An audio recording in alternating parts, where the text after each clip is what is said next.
Hi everyone, welcome to Chapter 9. We're going to cover gangs. And I'm Dr. Sirianni, as you know.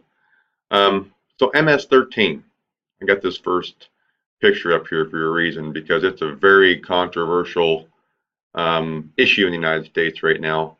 It's a political hot potato. We have one side calling them animals, which honestly I would tend to agree because of their philosophy.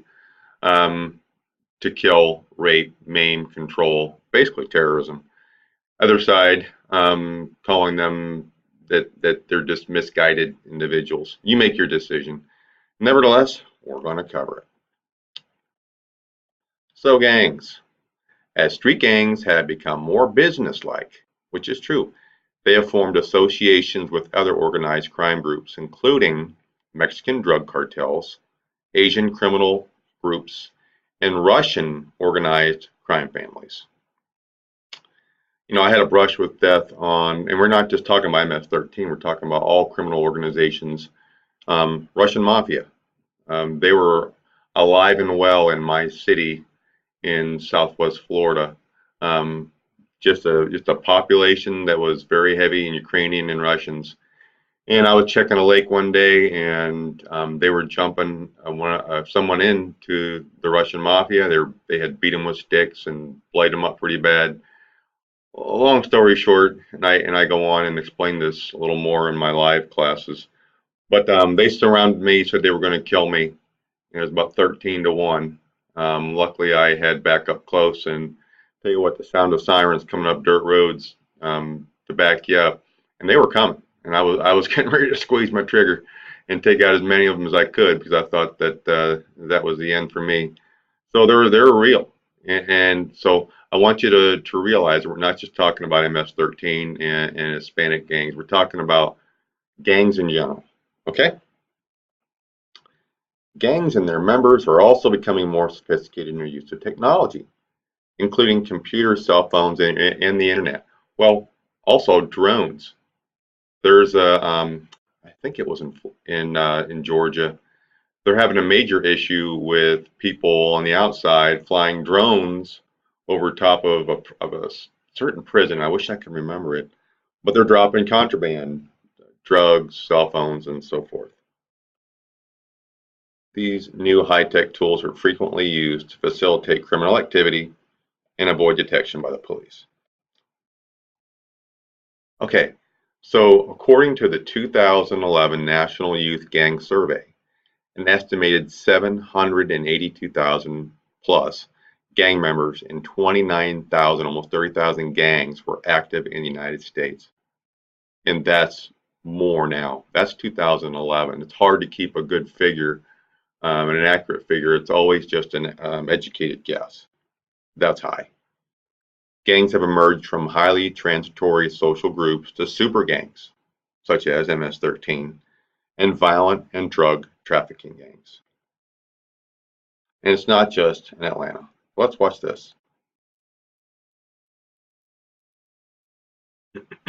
What's up, guys? Tanner Larson here from Build, Grow, Scale, and I have a bit of a challenge and an opportunity. Just give me a second. All right. There we go. You may remember the story about four LaGrange teenagers who say they were approached by a gang member. Those teenagers. I'm working on it. And in turn asked the CEO of the Housing Authority for jobs several times, and they never gave up. Police say gangs are no longer just an inner city problem, and it exists in small towns too. Now, the LaGrange gang unit took Fox 5's Natalie Pozo through some of the violent street gang areas. And Natalie, detectives tell you that gangs have always had a place in small towns. Sine Tom, the gang unit with LaGrange, tell me the structure for gangs in the city have always existed. A few guys getting together and vowing to protect their neighborhood. Investigators say when known gangs like the Bloods or the Crips in larger cities like New York and Chicago find out about the structure, they offer their support, becoming more widespread. It's a place where children play, an innocent scene. It's also a place where innocence is lost. Police say places like these basketball courts can be a recruiting base for violent street gangs. We were playing basketball and a young man like 16 or 17 walked up to us and asked us, do we want to be in the gang? 14-year-old Demond and Dion Woodard and 13-year-old Jalen Parham and Dyleek Smith say they were approached by a gang member at the LaGrange Housing Authority's basketball court. And they kept asking us, we kept saying no. Because I don't want to die. It's a lot of people getting killed and stuff over gang and going to jail, so I don't want to do none of that. So they very persistently asked the CEO of the LaGrange Housing Authority, Jaja Hurd, for a job. Hurd says when she realized why they wanted work, she hired them on the spot. We've got to find them something to do. We have to do it. There's just no way I can just send them back out and potentially be in a gang.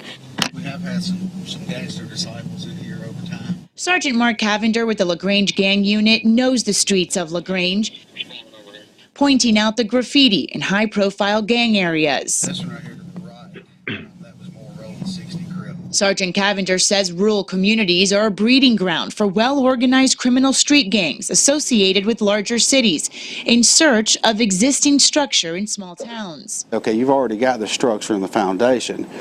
We're going to give you the backing and the support of the Rolling 60 Crips or the Piru Bloods. Sergeant Cavender says they also look out for gang members who migrate from other areas into Georgia and LaGrange. They do have their local leaders, but we do have evidence that suggests that there's funding as well as reporting back to and even taking orders from other nationally known gang sets such as the Gangster Disciples, 8-2 Bishops. Investigators say the best recruiting tools are fear, intimidation, and the chance for fatherless boys to feel a sense of belonging. Kids who have little to no family involvement at home.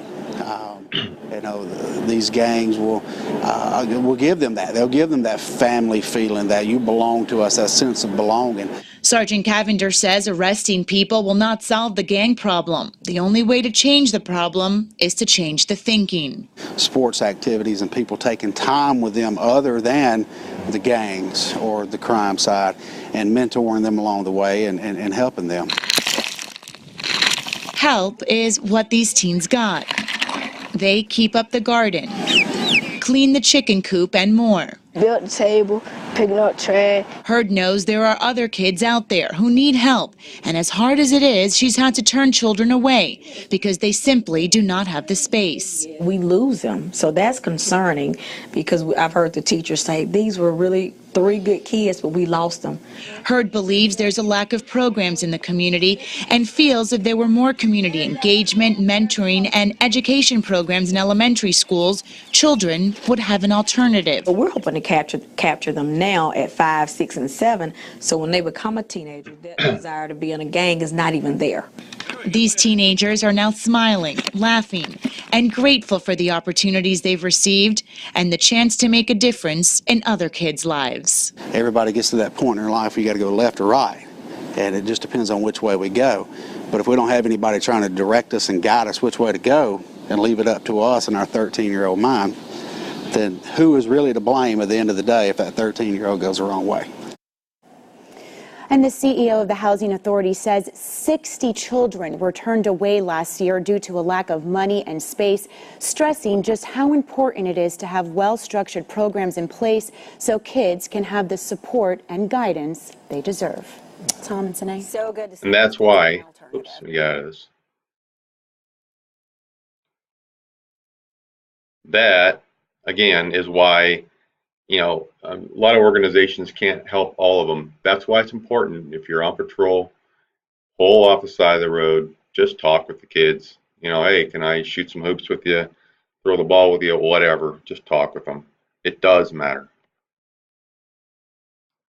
So this chapter focuses on youths who are involved in gangs.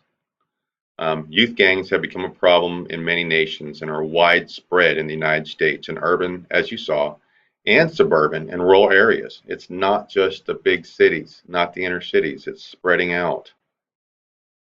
As street gangs have become more businesslike, they have formed associations. Again, I know it's repeated, but it's important. According to a 2012 survey, an estimated 850,000, again, I know it's repeated, but it's important. Emerging gang. So how is it defined? Well, any youth gang that formed in the late 1980s and early 1990s in communities across the nation, and that is continuing to evolve. I mean, it's such a loose definition, but we'll cover the specifics in a minute. Basically, any two or more people that are looking to cause or incite a criminal act, that's a gang.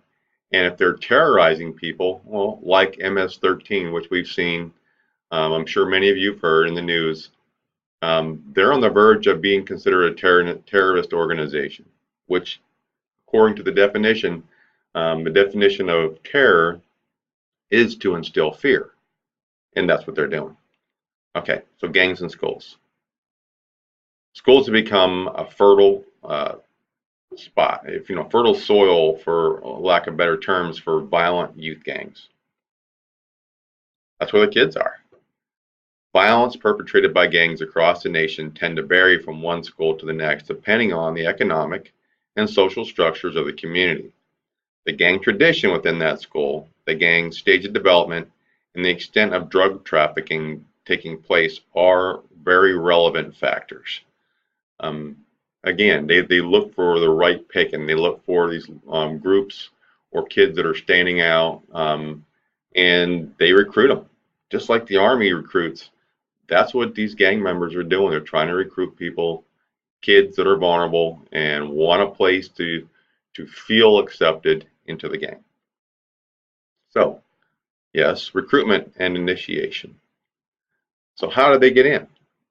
A new member may be blessed in. In other words, all right, you're in. A new male member, more typically, however, must be jumped in. In other words, they get beat pretty hard. Big group of gang members will circle around and just beat the living snot out of them. Sometimes pretty bad. Broken bones are not out of the question.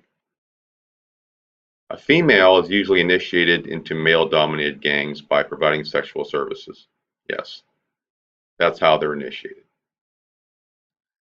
A new member is often expected to participate in illegal acts. Well, that's what the gang is set up to do: to terrorize, to steal, to rob, to sell drugs. Murder, of course. A new member is frequently expected to assist in trafficking drugs. Walk-up or drive-by shootings. In some instances, the only way they can get in is to fire rounds at law enforcement and hopefully hit one of us, but that's what they have to do. New members are sometimes expected to commit gang-assigned murder. Well, you have a gang and you have an opposing gang on a border, if you will. It's kind of like states. They have their territories. If they see someone that's on the border or close, well, that's when bullets fly. So the stages of development. It's kind of like an organizational chart for a business. But 1, you have implementation. 2, expansion and conflict. 3, organization, consolidation. That's what happened to the Crips and the Bloods way back, decades ago. Then 4, gang intimidation and community reaction. They're looking for that reaction. They want to be feared. Now, how do they make their money? Do they rob? Do they steal? Yes. More often than not, it's drug markets. And then they'll overpower. That's why they recruit. They want new members. They overpower the neighboring gangs and take over areas, take over turfs. And in the end, the community, it's falling apart. They destroy where they're at, and then they just move on. I kind of equate them to that of a virus, except for it's a terminal virus. All right, so I got some interesting pictures here. So we're going to kind of go off script. What is a criminal gang? And here's a definition. A group of 3 or more persons who have a common identifying sign, symbol, or name, the Crips, for example. They'll have a blue bandana, and whose members individually or collectively engage in a pattern of criminal activity. Types of gangs. We have criminal gangs. They conspire or commit criminal acts. Traditional gangs claim territory. Non-traditional, they don't claim territory. They're kind of like nomads. They just go about and go everywhere. So non-traditional gangs, you have taggers, bombers, party crews, rappers. These are all just, again, terminologies. And here's this picture of a young tagger in training, and he's got a permanent marker. It looks like he's drawn all over his sibling. But why do kids join gangs? Well, identify recognition. Maybe their parenting is poor or remiss. They have no one at home. Allows a gang member to achieve a level or status. Finally, I'm recognized. Protection. Their gang members protect them. Their family. The brotherhood. Many older brothers and relatives belong to the gang too. And of course, intimidation. Kids may be forced to join through intimidation such as extorting lunch money or beatings, and that's at the low end. Yes, gangs in the military. You'll have a select few in a larger gang that are kept aside from the criminal activity. They have relatively good grades. They graduate high school. They don't get in trouble with the law. They go in one of the branches of the U.S. military. They get extensive training. They learn how to tactically shoot, how to barricade themselves, how to clear buildings, and they bring this back to the gang after they're out, and they train them. It's going on right now. All right, so gang signs. No, it's not cerebral palsy, or is it? So I've seen some signs that are being thrown in different directions. You'd swear that some of these people have some psychological or physiological issues. Nevertheless, it goes on. And I can show you these. A lot of these slides, they used to be classified, believe it or not, but they change. They change their signing so often that it goes beyond to the point where it's no longer law enforcement sensitive information. So there's some signs. You can pause it and look at them later. Generalizations about gang member clothes items. Again, just generalizations. It really depends on where. The undershirt always white. Hispanics may tuck into trousers. And again, the bandana, the belts, colored beads. It honestly depends upon where it is they are, what the gang is, and so forth. So graffiti. Used for gang recognition. They tag over top other gang members' graffiti, and that is an insult. But they do it. Tattoos. Once you become a sworn law enforcement officer and you encounter, and eventually you will encounter a gang member, you'll ask them to see their tats. And they'll pull their shirt up, pull pants up, whatever, and they'll show you, because if it's found out that they do not show you their tats, they're in big trouble. So they proudly identify themselves. Proudly. Prison gang behavior. Inmates join or associate with gangs for protection, even in prisons. Basically, in prison, if you don't ascribe to a specific gang or group for protection, you're just a fish in a big fishbowl of sharks. You need to do it for survival. You really do, unfortunately. So let's break it down. The Aryan Brotherhood, formed in 1967 by white prisoners at San Quentin. They wanted to protect themselves from other ethnic prison gangs. I apologize. Again, having trouble with my voice. And there's some slang, blood in, blood out, membership concepts. And they have the known shamrock and swastika, which is readily depicted on movies, video games, TV, and it's somewhat accurate. There's some other tattoos. Okay. KKK, kind of a branch of the skinheads. They call them Oildales, skinheads, all types of slang. But again, another predominant white male group. Mexican Mafia, La Familia, they'll call them. There's so many different Hispanic gangs, they're very difficult to even list. but quite often the black handprint is a sign of La Familia. The Mexican Mafia, drug smuggling inside the jail. Again, it is predominant. There are some correction officers that turn an eye just for their own peace, because if they don't allow it to happen, they'll get killed. Mara, here we go, Salvatrucha. Mara Salvatrucha, MS-13. During the Civil War in El Salvador between 1984 and 1992, nearly 1 million refugees, many of them illegal immigrants, fled the country, and where'd they come? They come here. Were they still coming? They're coming here. These are the ones that are in the news right now. MS-13. All right, so outlaw motorcycle gangs emerged in the 1940s after soldiers returned from World War II. Back then, men only ride Harley Davidsons, and it's changed.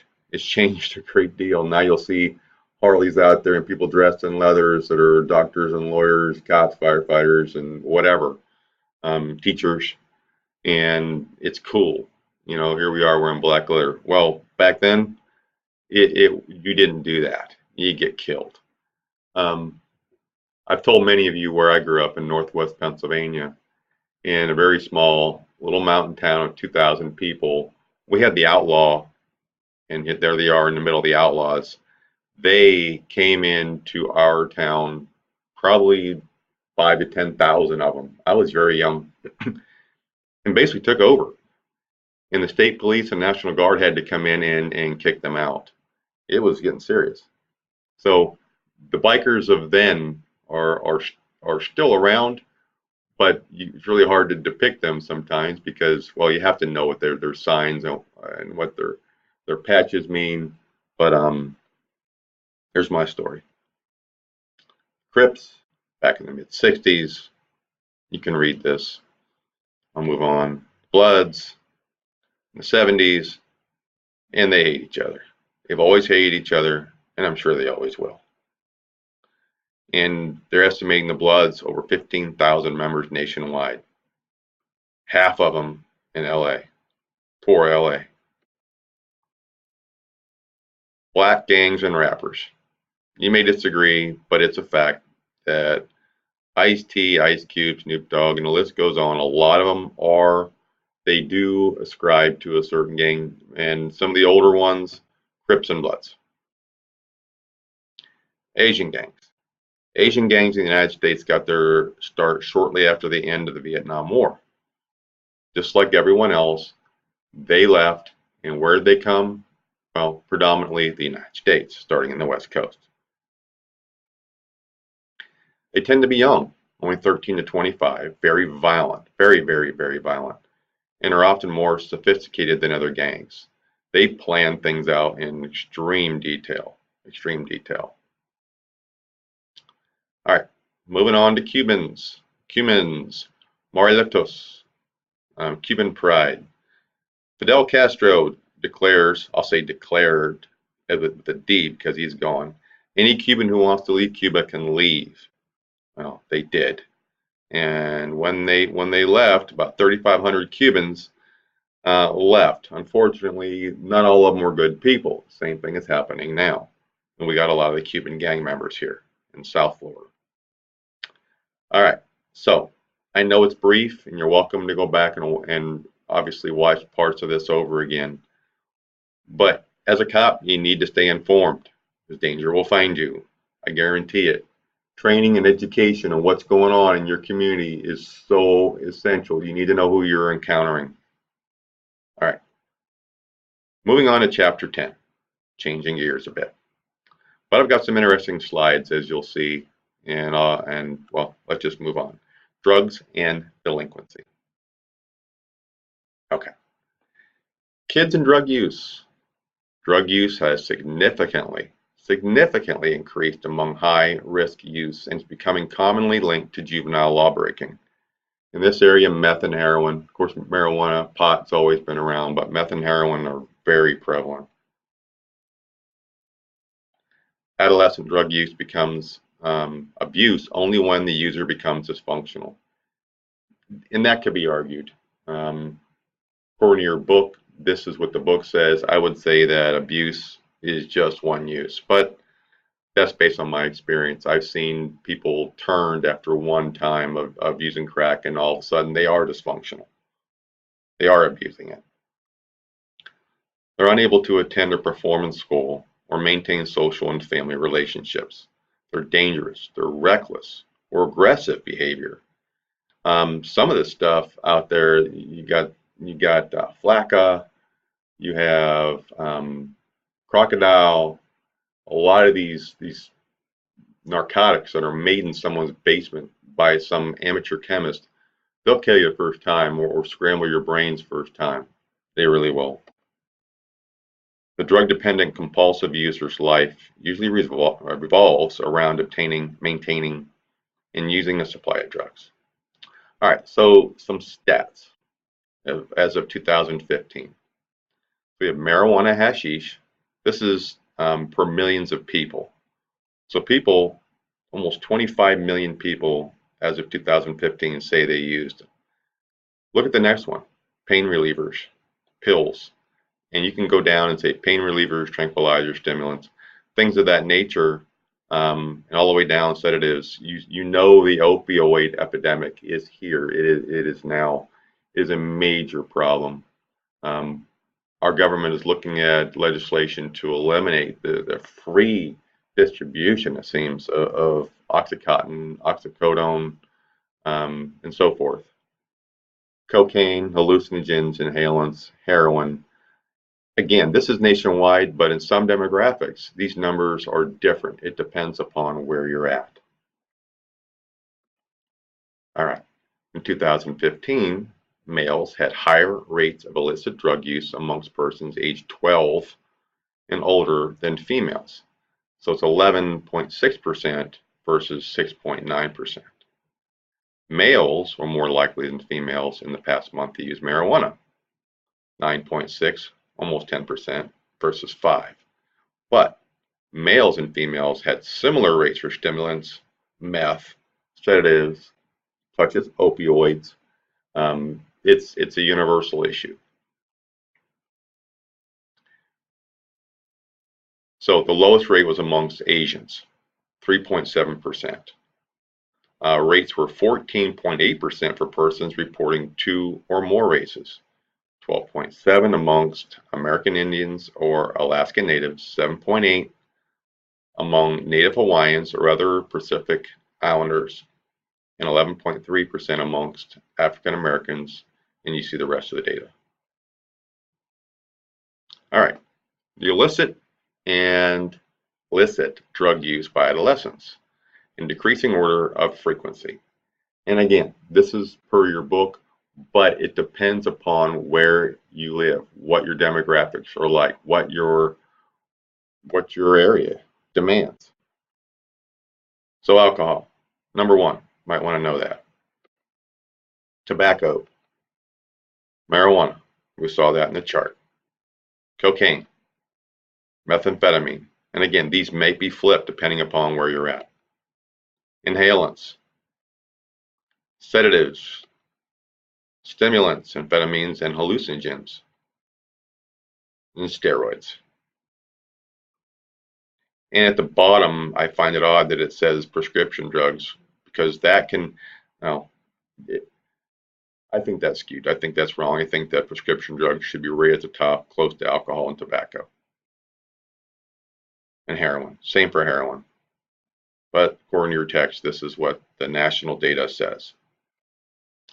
So a number of illicit drugs can take control of adolescents' lives when they become addicted.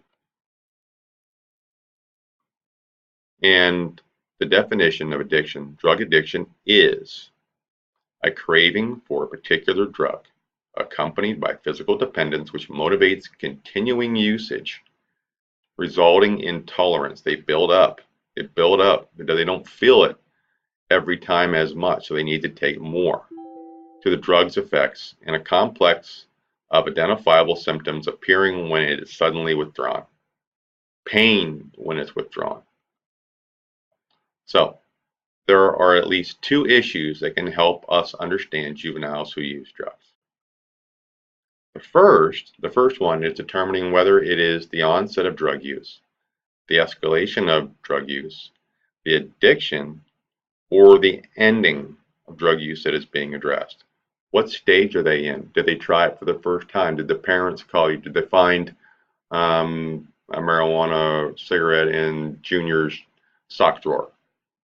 Or is the situation more dire? Are they going through withdrawals, which means they've been using it for a long time, perhaps?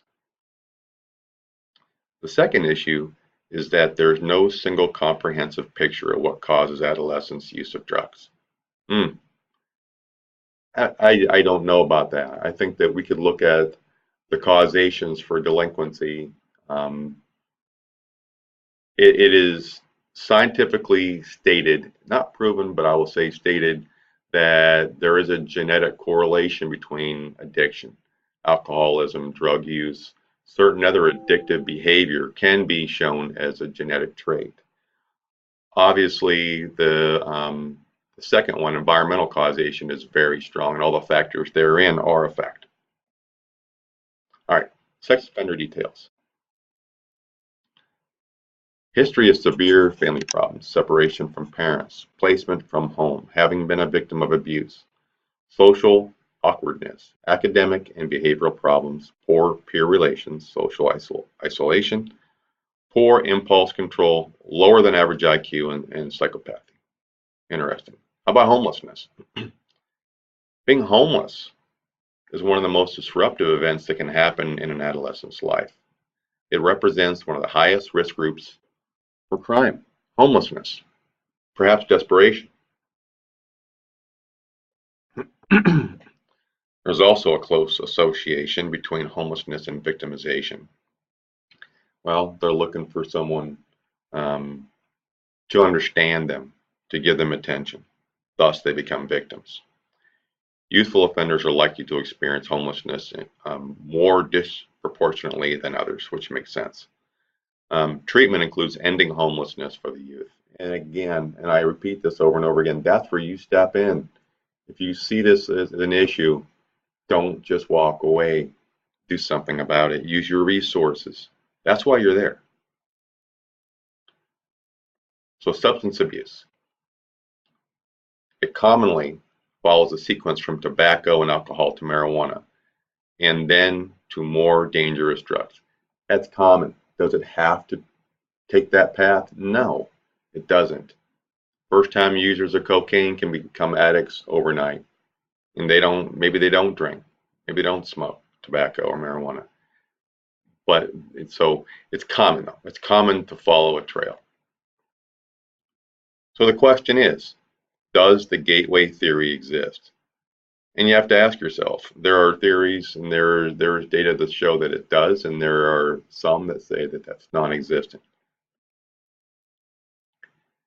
That begins in early adolescence, associated with more serious delinquency and longer deviant careers, antisocial personality disorders, genetic, and more numerous risky behavior.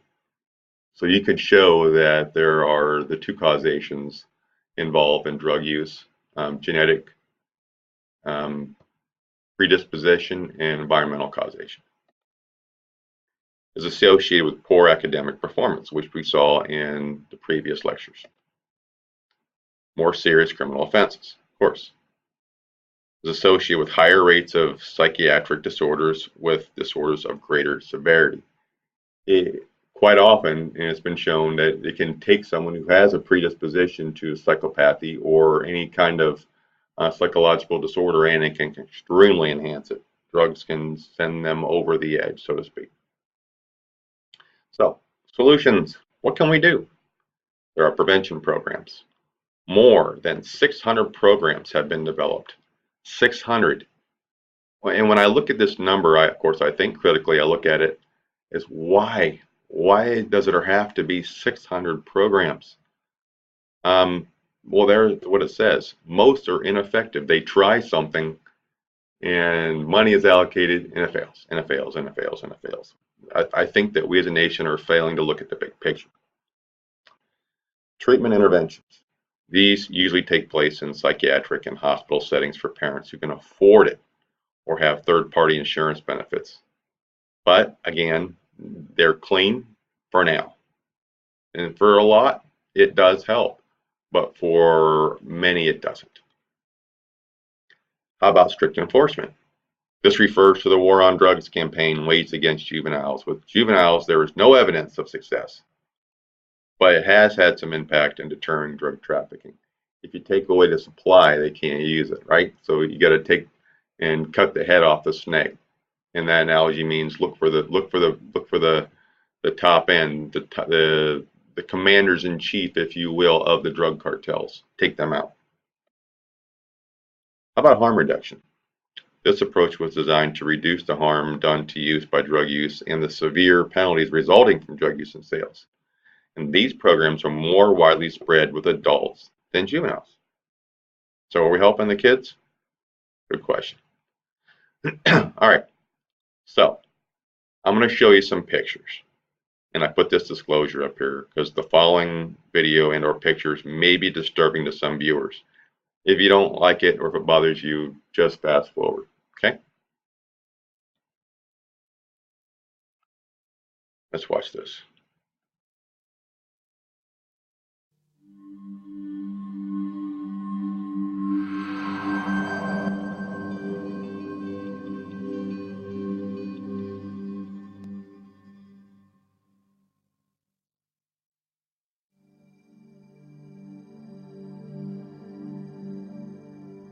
It was around when I was 13 or 14, and you kind of find yourself trying to pick and choose your friends, and also at the same time, you know, you're not really worried about what you want to accomplish at that time, but what people you want to hang out with. I wanted to fit in. Wasn't a popular kid in school, and it made me forget about all that. You know, like, oh yeah, everybody else is doing it, so I'm gonna do it. Friends were doing it. I just wanted to jump right in and have fun. I did drugs because it seemed like it was fun. It was the cool thing to do. The cool thing to do was to get high, go to parties. Growing up, you know, you struggling. Couldn't deal with life, so I didn't have to deal with life. I wouldn't listen to anyone. I was stubborn. Like as a rebellious thing. This is what the rebel kids were doing. I just wanted to see what it was like. I started experimenting with it. Experimenting with friends. First tried it because I was bored. I was always up to try something new. You know, when I was growing up, we had this program that was just say no, just say no. People are just saying no, but they're not saying why. It's like telling a person no and then they go do it. Sparked my interest on drugs. I knew that they were bad, and I always heard about this addiction, but I didn't know what it meant. That's probably the #1 reason why I did drugs in the first place. I just didn't know.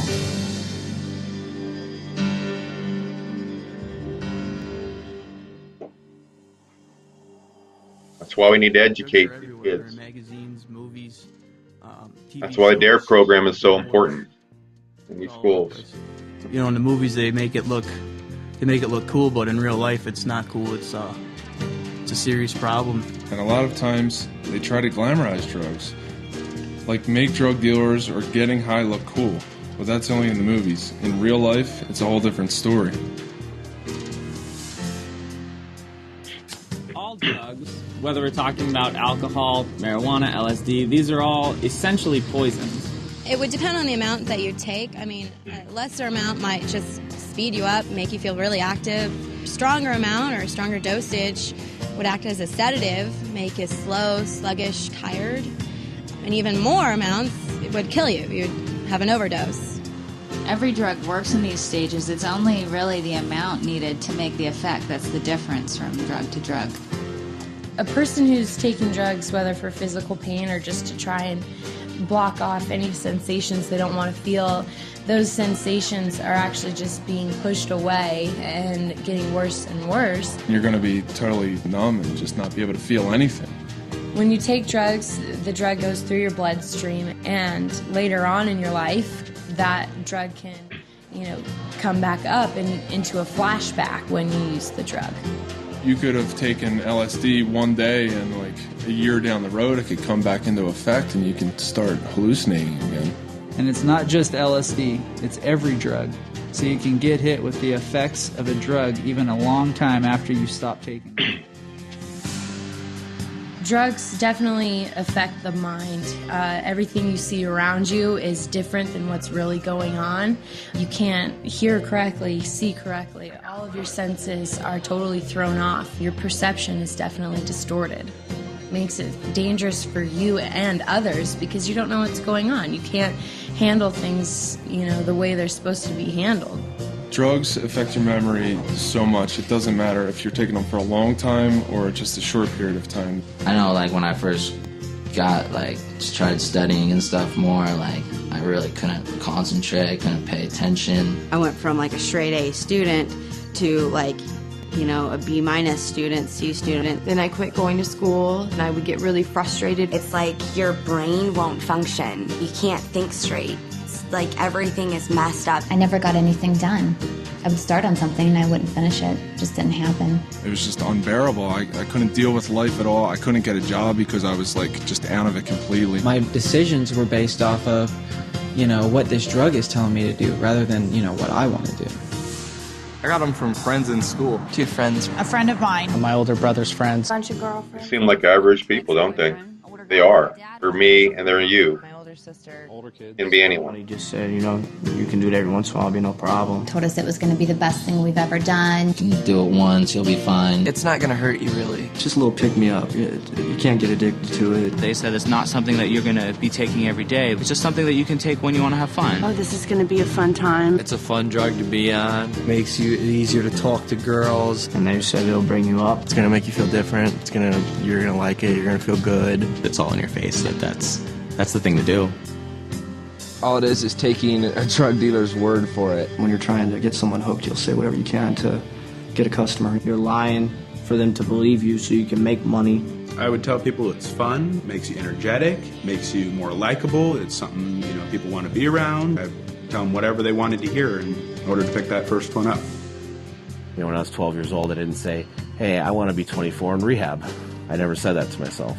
But that's what became true, and I never thought about it when I was 13 years old. I started smoking pot. I was that kid that started out with marijuana and played around with certain party drugs and whatnot, and I told myself specifically that I would never do certain things, cocaine, heroin, and it only took a short time for me to finally accept it and be like, okay, I'll try that. I had no idea where it would lead me, to almost dying, to stealing, lying, cheating, ruining relationships. It didn't matter. I didn't get into sports. I didn't get into the clubs. I didn't even go to prom. Left me with living on the streets without a family, and is that what I set out to be? No. You know what I mean? I was just set out to have a good time at college parties. The drugs robbed me of all the pleasure of life. The drugs took away my family. The drugs took away my girlfriend, my friends. I looked back on 5-6 years of my life and saw that all I had done is absolutely just ruined incredible opportunities that I had to have success and hurt all the people around me. It's not just something that's going to affect tomorrow, it's going to affect forever. You don't have to find out everything for yourself. You don't have to find out what a car accident experience is like. Do yourself a favor. Don't fall into the same footsteps as so many other people have. And realize that you could be the guy living under the bridge shooting heroin. You might think you won't get like that. None of us ever did, and we wound up in those same shoes. What I would tell people is I would give them my story. I would tell them my exact story. I would tell them my story. A story like mine. The insanity of my story. Ultimately, it comes down to their own decision making. You have to get the facts. Check the statistics. Find out for yourself. Find out for yourself. Find out the actual truth of what these are and what they're going to do to your life. I would just say to anybody, if you're going to do something, if you're really going to do something, go educate yourself on it beforehand. I think there's a lot of truth. That's what we're doing now.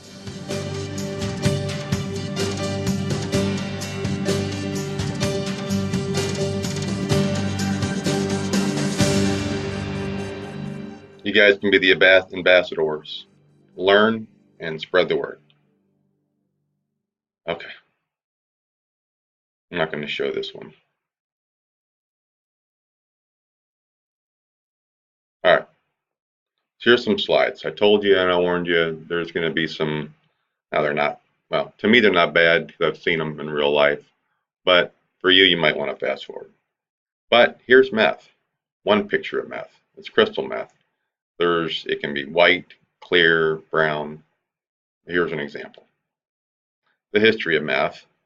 Although first synthesized in Japan in about 1893, it was first introduced for sale in 1944. Of course, it found use in situations where people needed to stay awake for extended periods of time, truck drivers, shift workers, and so forth.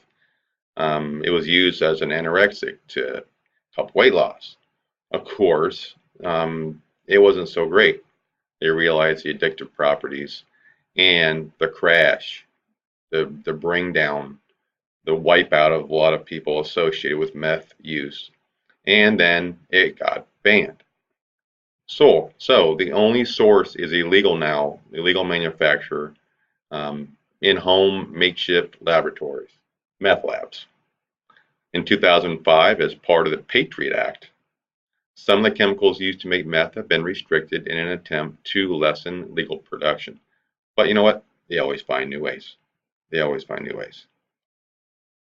Here's what meth mouth looks like. It rots your teeth out. Accelerated decay. Yummy. Meth source, of course, they're going to inject it, right? Or smoke it, but commonly they eject it or smoke it. It causes blood vessels to constrict, cuts off the steady flow of blood, and parts of your body rot and fall off. Lovely. Pretty much from the inside out, you rot. And for some, it feels like you have bugs crawling underneath your skin. Well, it's because the blood vessels are constricting and you feel that and you can't get to it, so they scratch and dig. Here's some faces of meth. Only a few weeks later. You see the change already in this guy. About 2.5 years later. 5 months. 9 months. 5 years. Pretty young girl. Turned into a mess. That's pretty dramatic. Okay, let's talk about crocodile. Crocodile is another synthetic narcotic, but as I mentioned, just like methamphetamine, you're not buying it at the drugstore. It's not monitored by the USDA. It's not monitored or made by Big Pharma. It's made in someone's basement, in someone's garage, in someone's car, and you're trusting them. Here's some pictures. This is what happens to this poor young lady's leg after injecting. Look at her arms.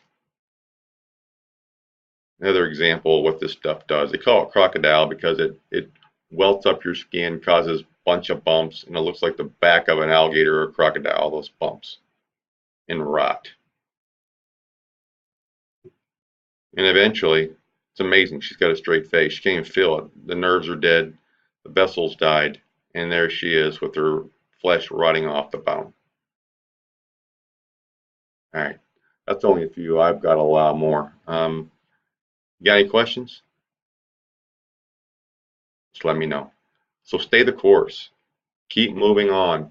I know this it's hard doing an online course, but you can do this. Just keep doing what it is that what you need to do in this course. Watch the video. Okay? That's it. Let me know if you have any questions.